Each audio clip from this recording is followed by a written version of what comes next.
সবার সঙ্গে আরো আলোচনা করে জুলাই ঘোষণাপত্র তৈরিতে একমত রাজনৈতিক দলগুলো। এ নিয়ে কোনো দূরত্ব তৈরি হয়নি বলেছেন আইন উপদেষ্টা ডক্টর আসিফ নজরুল। কেউ যেন ঐক্যে ফাটল ধরাতে না পারে সেদিকে সজাগ থাকতে হবে বলেছেন বিএনপির স্থায়ী কমিটির সদস্য সালাউদ্দিন আহমেদ।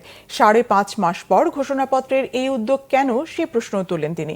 এদিকে ধীর স্থিরভাবে ঘোষণাপত্র তৈরির আহ্বান জানিয়েছেন জামাতের সেক্রেটারি জেনারেল মিয়া মোহাম্মদ গোলাম পরওয়ার।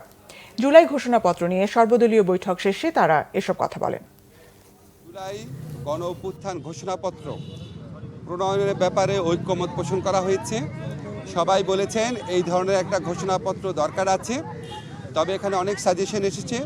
মোটা দাগে বলে এই সাজেশনগুলোর মধ্যে ছিল এই ঘোষণাপত্রে সবার অবদান ঠিকমতো করে বলতে হবে এবং এই ঘোষণাপত্রের ধারাবাহিকতা ঠিকমতো উল্লেখ করতে হবে এবং এটার জন্য যতটা সময় লাগা প্রয়োজন ততটা সময় নেওয়া যেতে পারে।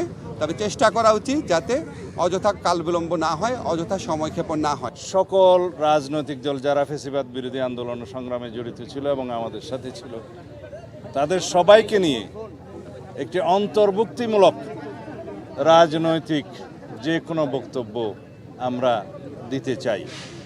এখন যে কোনো রকমের অনৈক্যের বীজ যাতে আমাদের ভিতরে বপন না করতে পারে কোনো ফ্যাসিবাদী শক্তি এবং ফ্যাসিবাদের দূষররা, সেদিকে আমাদের লক্ষ্য রাখতে হবে।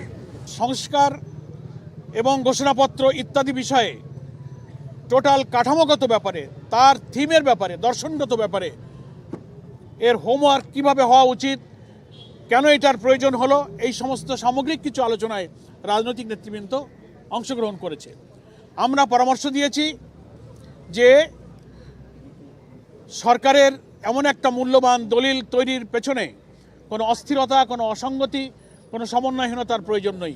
ধীর স্থিরভাবে আমাদের এই ঘোষণাপত্র প্রণয়নের জন্য প্রত্যেকটি রাজনৈতিক দলের সঙ্গে সরকারের এক্সচেঞ্জ অফ ভিউজ হওয়া দরকার, মত বিনিময় হওয়া দরকার। সকল দল মত পক্ষকে এই ঐতিহাসিক যে আমাদের দলিল ঘোষণাপত্র, এটার মধ্য দিয়ে গণতন্ত্রের পথে যাত্রার জন্য আমরা আজকে বৈষম্য বিরোধী ছাত্র আন্দোলন এবং জাতীয় নাগরিক কমিটি সবাইকে আহ্বান জানিয়েছি এবং তারা সেটাতে সম্মত হয়েছে।